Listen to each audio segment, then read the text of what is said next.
물건을 싸서 보관해두거나 물건을 운반하는 데 가장 간편한 생활용구인 한국의 보자기. 그 용도가 아주 다양해 예절과 격식을 갖추는 의뢰용으로도 널리 사용됐고 서민사회나 왕실 등 계층의 구별 없이 쓰여져 왔습니다.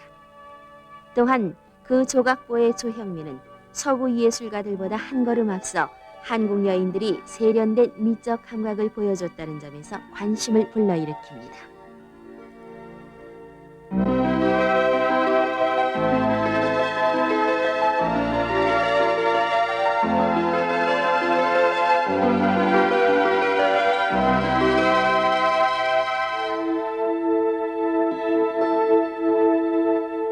우리나라에서 가장 오래된 보자기 기록은 2000년 전 김해 지방에 있었던 가야국 김수로 왕의 출생을 노래한 구지가와 탄생 설화에 등장하는 임금알은 보자기에 쌓여 있었다는 구절에서 찾을 수 있습니다. 14세기 말에 시작된 조선왕조 시대 궁중에서 사용된 보자기를 궁보라고 합니다. 1752년 영조 때 간행된 상방정례라는 책은 왕과 왕가에서 사용하던 의복과 보자기에 관한 내용을 소상히 밝히고 있습니다.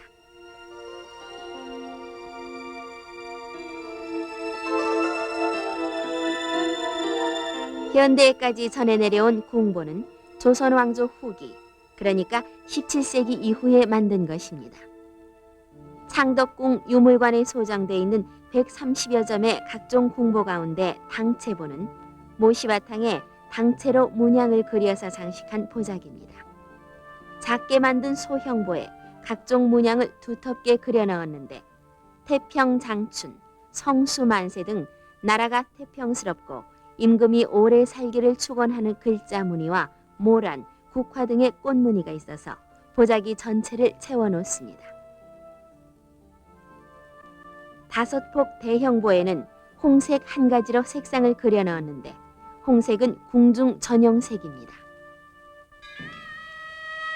종묘제례나 국가적인 중요 행사 때 축을 싸가지고 가는 황색보.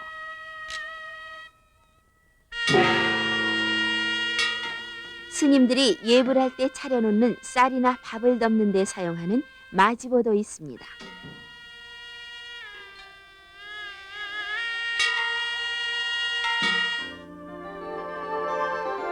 명절에 떡을 빚고 특히 서양의 추수감사제의 성격을 띠는 추석 명절에는 달을 상징하는 송편을 만드는데 이런 음식을 담아서 보관하거나 이웃과 나누기 위해서 운반할 때 목판 위에 덮는 보자기를 목판보라고 합니다.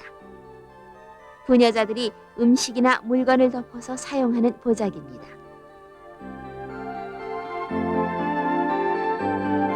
혼인이 결정되면 그러한 정혼의 표시로 신랑 집에서 신랑의 생년월일 시를 적어서 신부 집에 사주단자를 보내는데 사주단자를 싸는 연길보가 있습니다. 혼례식 때 목재 기러기를 싸서 신랑이 신부에게 건네줘서 상위에 놓게 하는 기러기보. 중요한 폐물이나 놀이개를 보자기에 싸서 보관하기도 합니다. 이처럼 한국의 보자기는 가리는 것, 덮는 것, 받치는 것, 장식적인 것, 신앙적인 것, 이렇게 그 용도가 아주 다양합니다.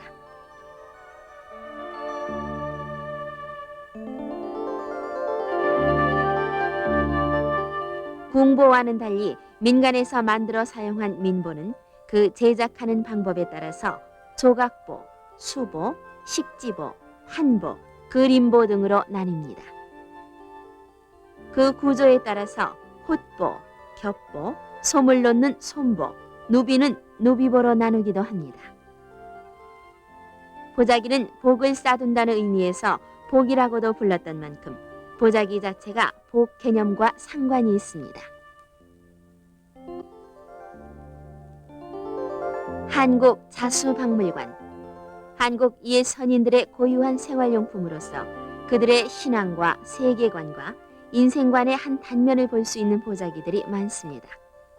그 중에서도 조각보는 쓰다 남은 색색의 천조각들을 이어서 만든 것으로서 생활 속에서 번뜩이는 지혜의 소산이기도 합니다.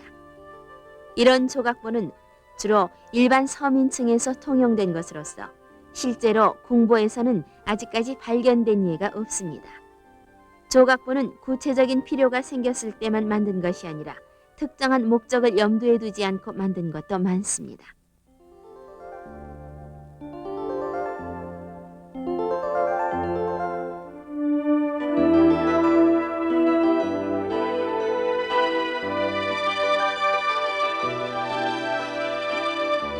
조선 왕조 후기 이후 민가에서는 복락기원의 염원으로 수를 놓아 보자기를 만드는 일이 많았습니다. 여염집 부녀자들이 수를 놓아 수보자기를 만들고 어머니가 딸에게 시집갈 준비로서 수 놓는 방법을 가르치고 익히게 하는 일이 흔히 있었습니다. 바탕천으로는 주로 면직물을 사용했습니다. 바탕천에 수를 놓으면 무늬 자국에 따라 뒷면에 바느질한 선과 실밥이 생기게 마련입니다. 이를 가리기 위해 바탕천 뒤에 다른 천을 대서 겹보로 만듭니다. 그래서 바탕과 뒷면이 다른 천으로 꾸며진 수보와 주로 견사와 직물로 만든 다른 자수품과는 대조를 이룹니다.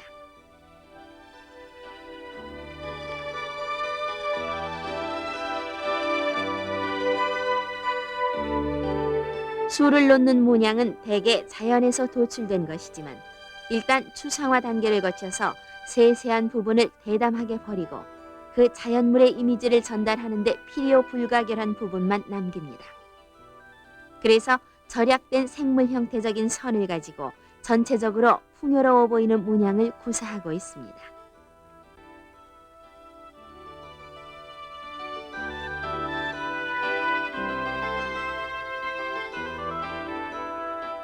조각보는 조각을 이어붙여서 만듭니다. 천조각을 그 나름대로의 머릿속 도안대로 자르고 꿰매서 잇는 작업. 그 당장에는 쓰지 않을 물건인데도 한국 여인들은 정성을 다해 만들어냈습니다. 이렇게 하는 데에는 제작 자체의 즐거움도 따랐을 것입니다. 조각보를 만드는 동안만은 예술가가 작품을 창작할 때까지는 모라의 희열을 가졌을 것입니다.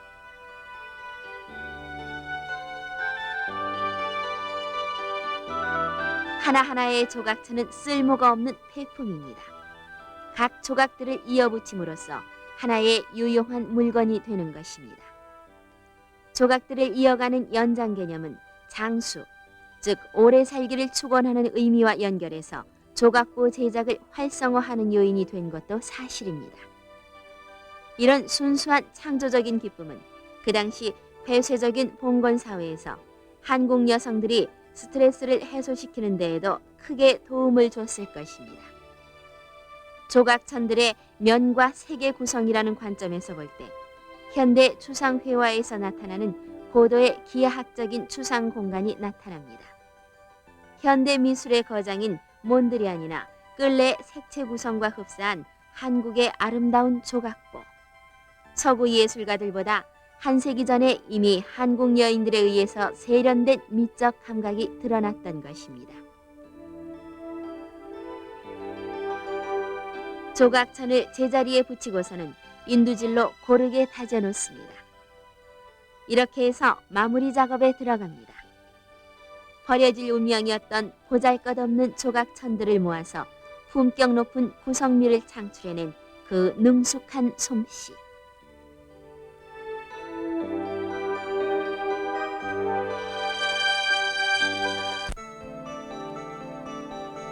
오랜 전통을 이어받은 오늘의 한국인들도 선인들의 그러한 실용성과 미적 감각을 이어받아서 이렇게 각종 조각보를 만들고 있습니다. 도자기의 기법을 도입한 색동 유화복에서 보는 것과 같이 전통 보자기의 미적 우수성이 두드러집니다. 현대에 와서도 다시 평가를 받는 한국의 보자기는 열고 닫는 공간의 신축성이 매우 큰 특성을 갖고 있습니다. 쓸 때는 크게 펴서 덮지만 쓰지 않을 때는 접어두면 아주 작습니다. 계급의 구별 없이 생활 구석구석에서 두루 쓰인 한국의 보자기. 그 가치는 조상들의 생활 양식의 한 단면을 보여주는 것으로만 끝나는 것이 아닙니다. 시간을 뛰어넘어서 현대애로 맥이 통하도록 이어주는 것이기도 합니다. 모건대학 김영순 교수 등 전통의 맥을 이어가는 이들은 현대를 살면서 새롭게 보자기를 설계, 제작, 발전시키는 가운데 후진들을 가르치고 있습니다. 염색을 하고 재창조의 의욕을 보이는 섬유 공예가들. 선인들이 일상생활에서 사용한 소도구였던 보자기에서 극히 현대적이고 세련된 조형 감각을 찾아 현대 보자기를 재창조해내는 일은 또 하나의 기쁨입니다. 장롱 깊숙이 간직해두었다가 일가 친척 간에 나눠 쓰기도 했고, 출가하는 딸에게 혼숫감으로 주거나 며느리에게 대물림하기도 했던 보자기. 문양의 작은 부분들을 메꿀 때도 여러 가지 색실을 구사해서 전체적으로 색동에 화려한 느낌을 주는 것도 특별한 의미를 지닙니다. 보자기. 분명히 물건을 덮어가지고 싸서 보호하는 것으로 쓰이지만 실용성과 장식성도 겸함으로써 그 쌓여지는 물건에게는 옷의 개념으로 받아들여지는 것이기도 합니다. 보자기가 처음에는 옷의 의미로 함축돼 있었고, 그것이 오늘날에도 보자기 문양의 옷을 지어 입는 현대판 보자기의 형태를 보여주는 것입니다.